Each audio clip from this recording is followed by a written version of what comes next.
Howdy folks, today we are looking at Kurzweil K1000 number 2.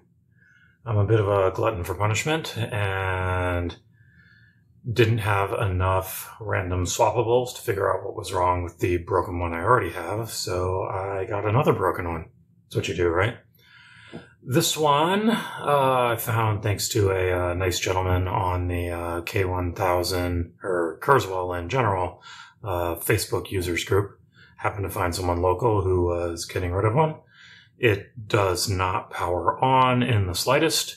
He said that he tried replacing the power cord, had some issues with I think J1 here, and it's blowing fuses potentially. And so yeah, we'll do some digging in there, and I guess we're just going to start with the power cord itself and see if that's good, and then we'll start looking at what's coming out of the transformer and do everything else from there. Actually, I think before I go too far, let's see, do I want to take the... This keyboard isn't going to do a lot of good without the keys. Let's see, is it... See, I'm smart enough not to tear off the aftertouch wiring this time. I learn. Sometimes I'm a smart monkey. Let's actually leave this in here. Other interesting things I have learned with this particular unit.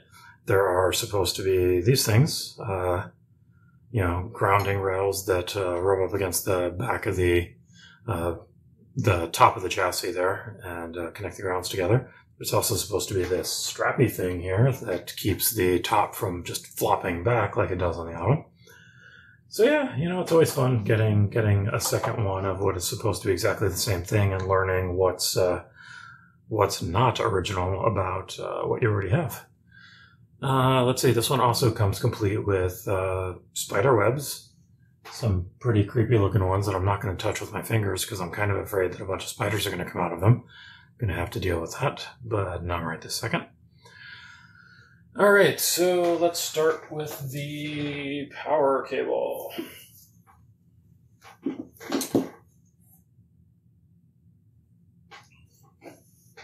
So I'm not sure if this is the original cord that he had, or if this is a replacement, but either way, it looks like your pretty standard 3-prong. Modern everything uses a power cord, so let's just start out here.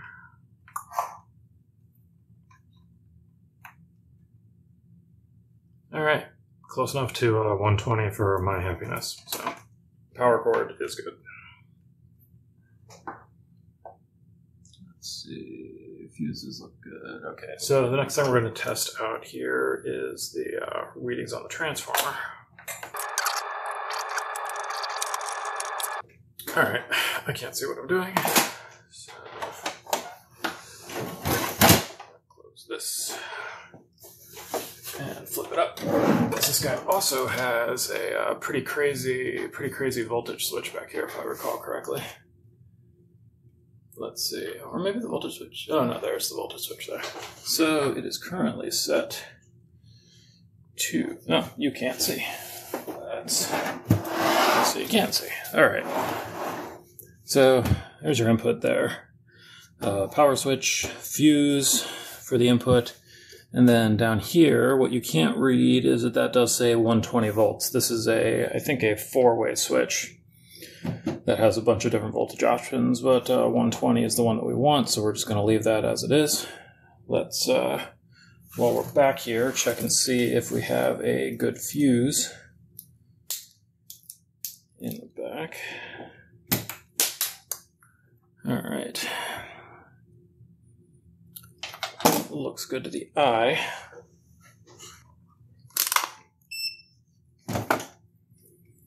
See if it tests out good.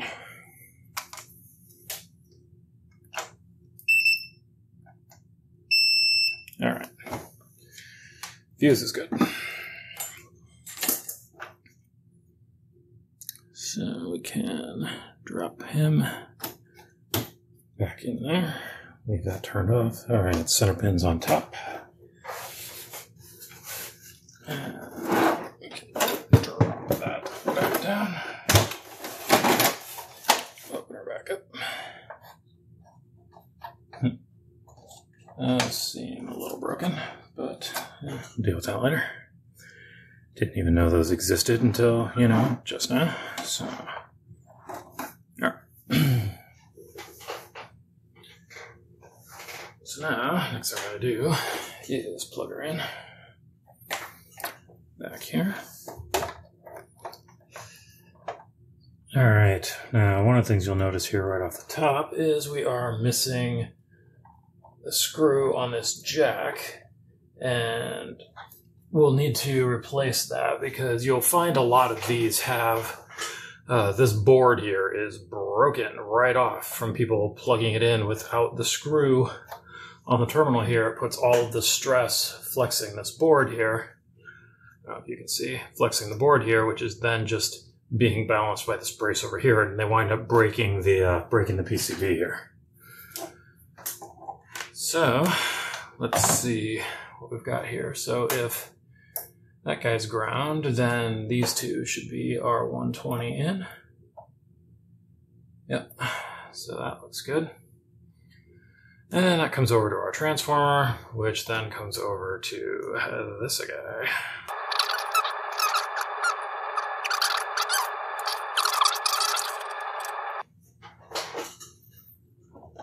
Okay, I'll put this up on the screen so that you can actually see it for real. But we're looking at so I need a plastic pointer. So I don't like to give myself here. Okay, so this here is the power block. So I'm looking over here. We've got the power block, and the mains are pretty obvious. That's just that right there. And let's see. Oh, right, on/off switch. Ha ha ha ha ha. All right, if I flip this guy, now let's see what I get at the transformer. At the far end of the transformer. Let's see if we got anything. Aha! Okay, 7.8. Now, let's see, what's this supposed to be? That comes down to the power block, voltage selector, power block to transformer. Let's see, next one, transformer to PSU. Okay, so we're supposed to have 5 and 5 and 12 and 12. All right, so this one is 7.9. That's a lot of 5. 7.9, also a lot of 5. I don't know if the grounds are connected together at this point, so let's grab ground over here. And then this is 12 volts AC, 15, that's 12-ish. Then this one, also 15, which is 12-ish. So we're a little high, but my guess is that the board can handle that. So let's turn that off, plug it in.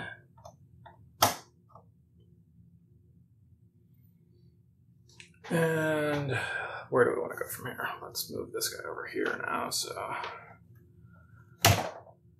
I can keep a reference on that. And then, all right, now I think I'm going to take the keyboard out because I need more space to work in here.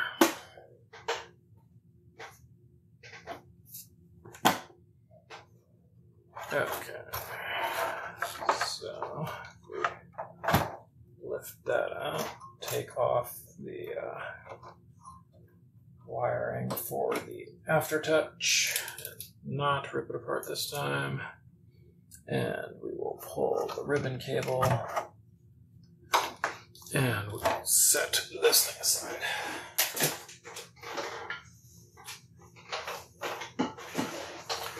And that gives us a much better view of what's going on in here.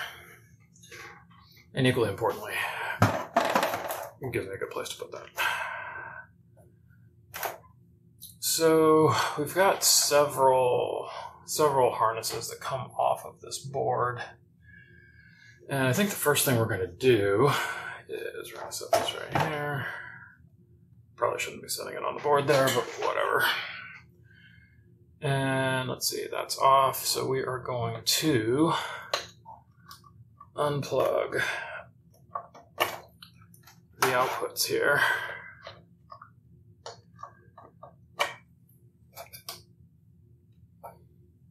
And we're going to then look at what all is going on the power supply here. So if we look at PSU to audio controls. So we've got, what do we got? J2 and J1. Let's see, can we zoom this thing in or out? See if I can find what I'm looking for here. Alright, that's J2, that's J4 up at the top.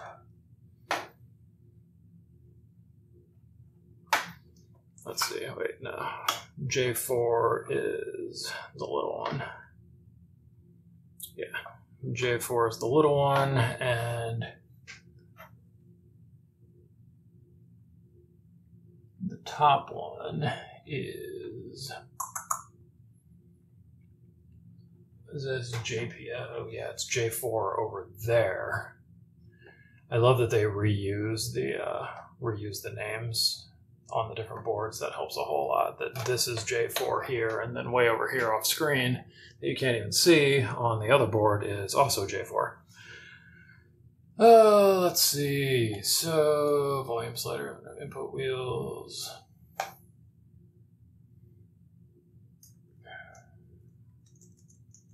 Pigtails. What else we got on here? Audio board, JAN. Let's see. I think I might have a different schematic that I drew up for the one that goes over to the motherboard. So let's go ahead and test what we've got where we are. So right now on J4, which is this smaller header here.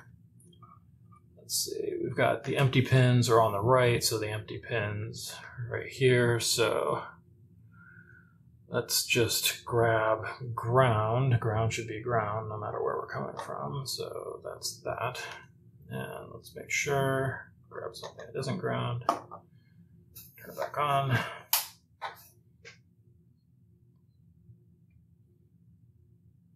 Okay.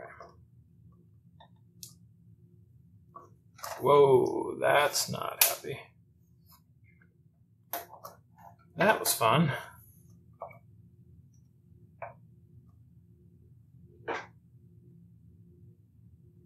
Interesting. I'm curious why that got cranky with nothing connected, but was fine when the harnesses were on here. That's interesting. But also, I don't know if you noticed, the voltages over here were much higher than they were with the connections there. So that's a little bit interesting. Well, let's see if this thing, what came of this.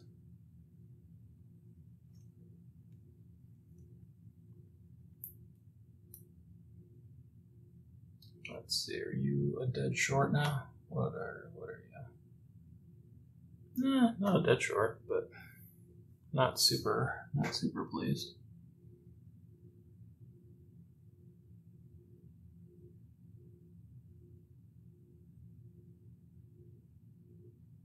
I think we might wind up having to replace him.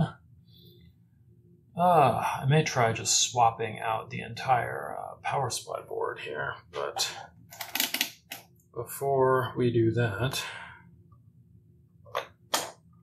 let's go back to this.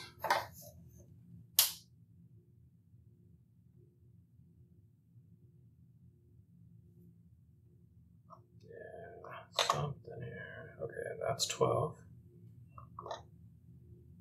12. And 2, which is not 5. And 2, which is not 5. So that tells me that this guy up here did something to make the 5-volt rail actually work. So I think the first thing we're going to do here, like I probably should have done to start with, is I'm going to swap in the power supply board here from the other one, because I know that that works on the other one. So let us do that.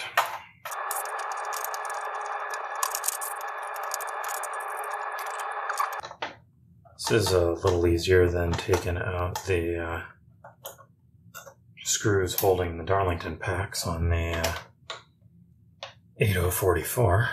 It's nice to actually have room to get a screwdriver in here. And just like that, we can check this guy out. So yeah, R10, really not happy at this point. So that'll have to be replaced. I'll have to figure out what he is. Okay, shouldn't be too bad. Nothing on here looks too terrible. Alright, so set that guy aside, and we'll grab the one out of the other guy and see what we can get. Alright, so if we compare, these do indeed look very similar. So this came off here. That goes on there.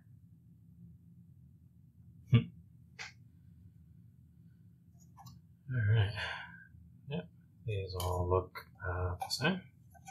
And let's see if we can get a close-up here of J2 before I fry it on this one. Let's see, that looks like... let's see here. Turn the flash on. Like that. There we go. Alright, that looks like brown, black, black, gold to me. So when we need to replace J2, we know what to replace it with. Alright. I'll just take a quick reading here, which is a little meaningless because it's, you know, it's in circuit. So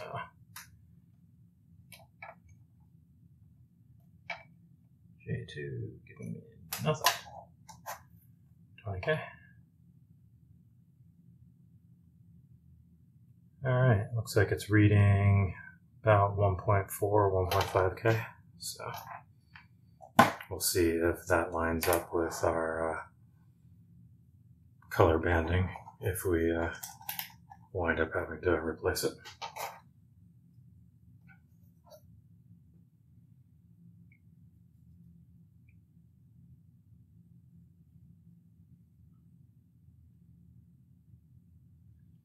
So one fun thing I noticed is on this one, the little plastic retainers were on the inside, and on the other one, the little plastic washer dudes were on the outside.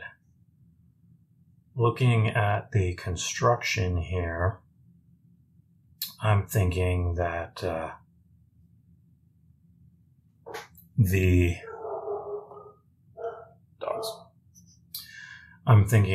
the little plastic washers should go on the inside because these, you know, it's up against the housing, whereas on the outsides it's up against the heatsink metal. So we're going to go with that as a concept. I don't know what these little weird slips of paper do. They seem like the opposite of what a heatsink would do. I'm going to look at the other one. Yep.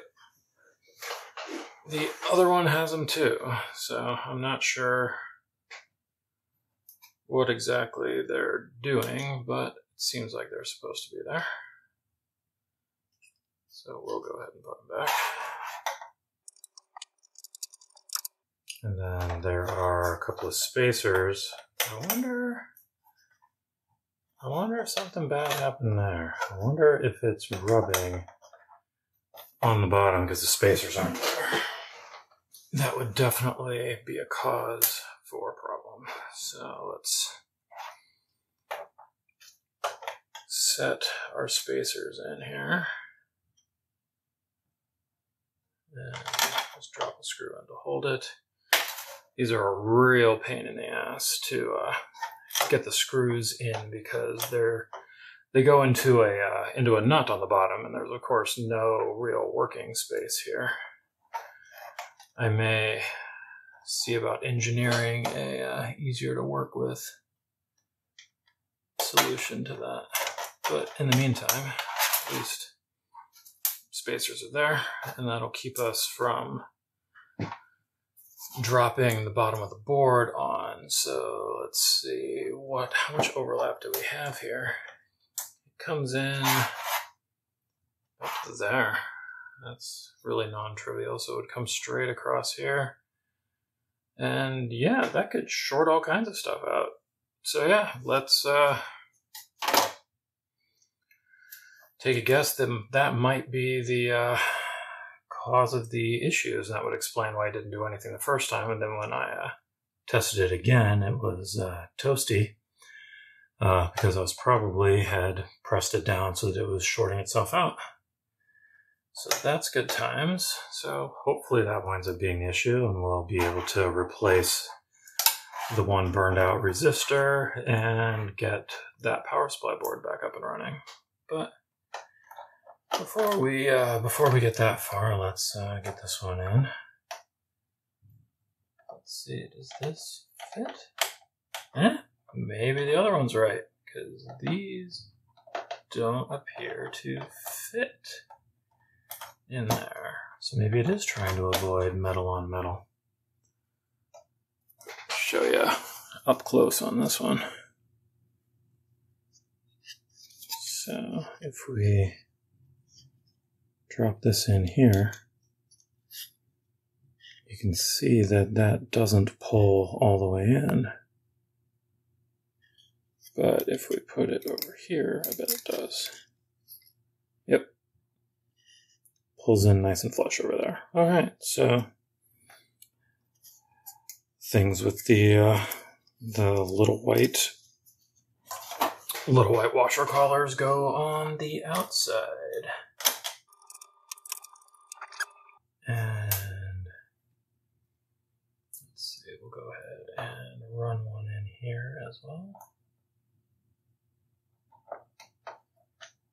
Just to get this guy kind of seated.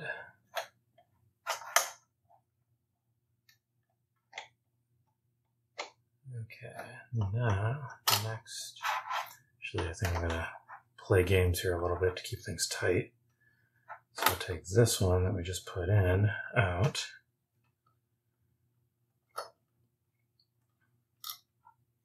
And we'll put it in over here.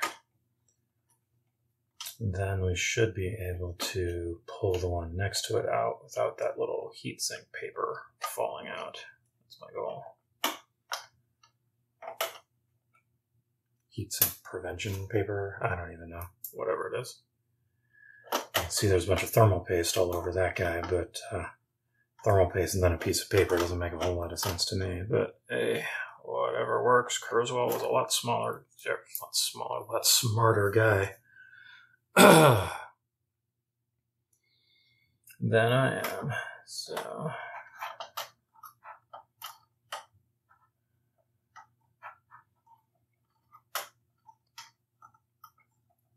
okay, so now at this point, let's get these in fairly tight because they are using that backing as heatsink, so we want them tight. Okay. And now if we go back to basics here. Put that guy in there. And we're looking for AC voltage. And we want to turn him on. All right, good. 8. And over here, we have 15 and 15. All right. That seems reasonable. And now we will plug him back in. We've got our offsets here to keep from leaning into the heatsink and shorting everything out. So we power it up, and nothing has blown up yet, so that's good. Okay, so back to this game. Plug this guy in here. Test voltage here. All right, we've got our 8. We've got our 15, and this will be 15, and this will be 8 over here. All right, and we have our grounds connected because that actually worked. Okay, so back to this thing. So this should be, those are open, open, open, and then we should have ground. We can line this up. Okay. Open, open, open, ground, and then this should be, oh, we should be DC now, not AC, so let's flip that over. All right, open, open, open, ground, and this guy should be 5. And then we should have another 5. Then we should have -12. Interesting. That's +12. What about this one? It's also +12.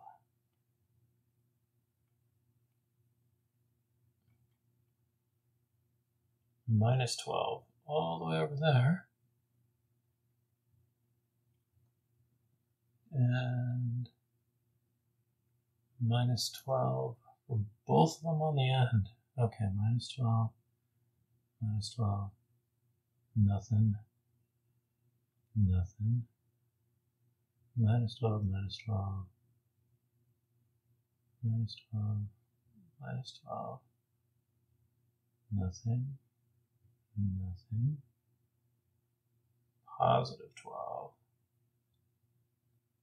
and +12. I'm wondering if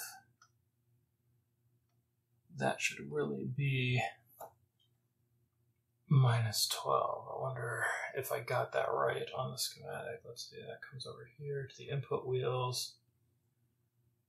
I bet +12 would make more sense over there. Let's look.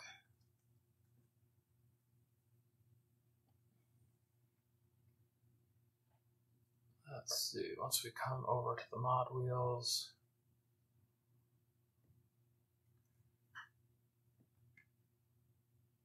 yeah, they're both, I'm just thinking they're both red conductors.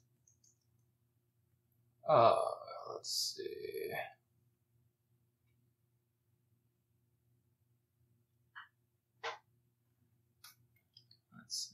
Are they? Let's see. Ground, 5, 5. Oh no, it's orange and blue that are.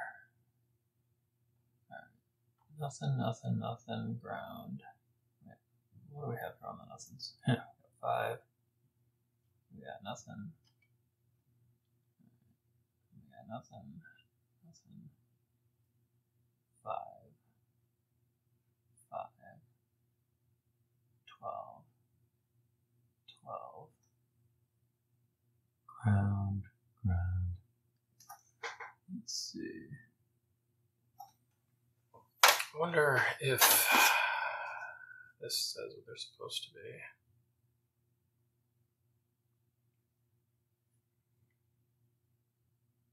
It does look like it actually has what they're supposed to be, but you can't read it because it's under the plastic piece here. I wonder if we can pull this guy off or if it's glued on.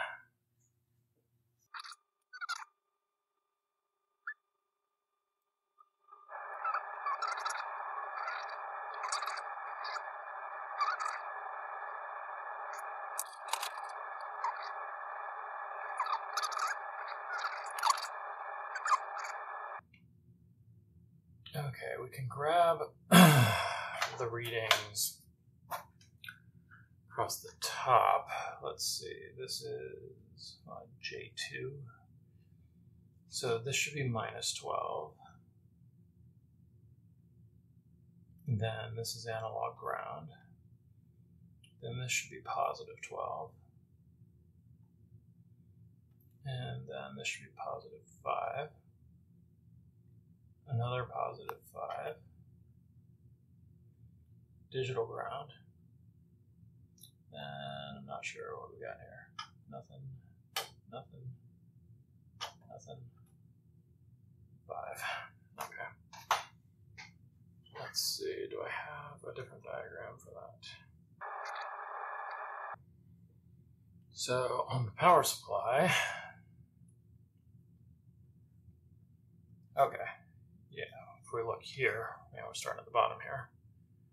We've got minus 12, we've got analog ground, we've got plus 12, we've got plus 5, we've got another plus 5, we've got 2 grounds, then we've got our reset and PCK, I don't remember what that is, then we've got the plus 5 volts for the backup. Okay, so that's all of those readings there are correct.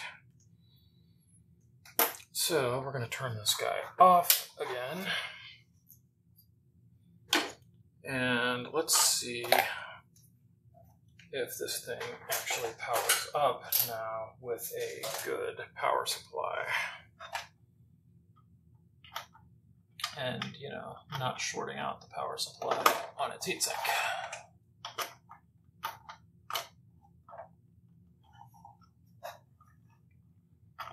Get some support there. All right. Pull this out of the way.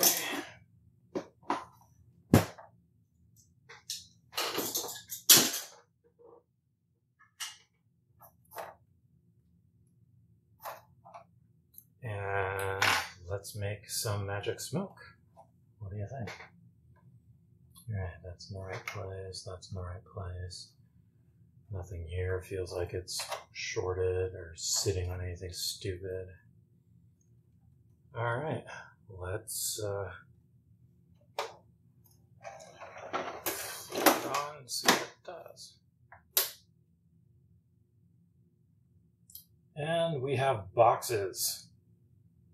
So we have power, which is good, but I'm pretty sure this is exactly the same symptoms I have on the other one, which doesn't help me at all.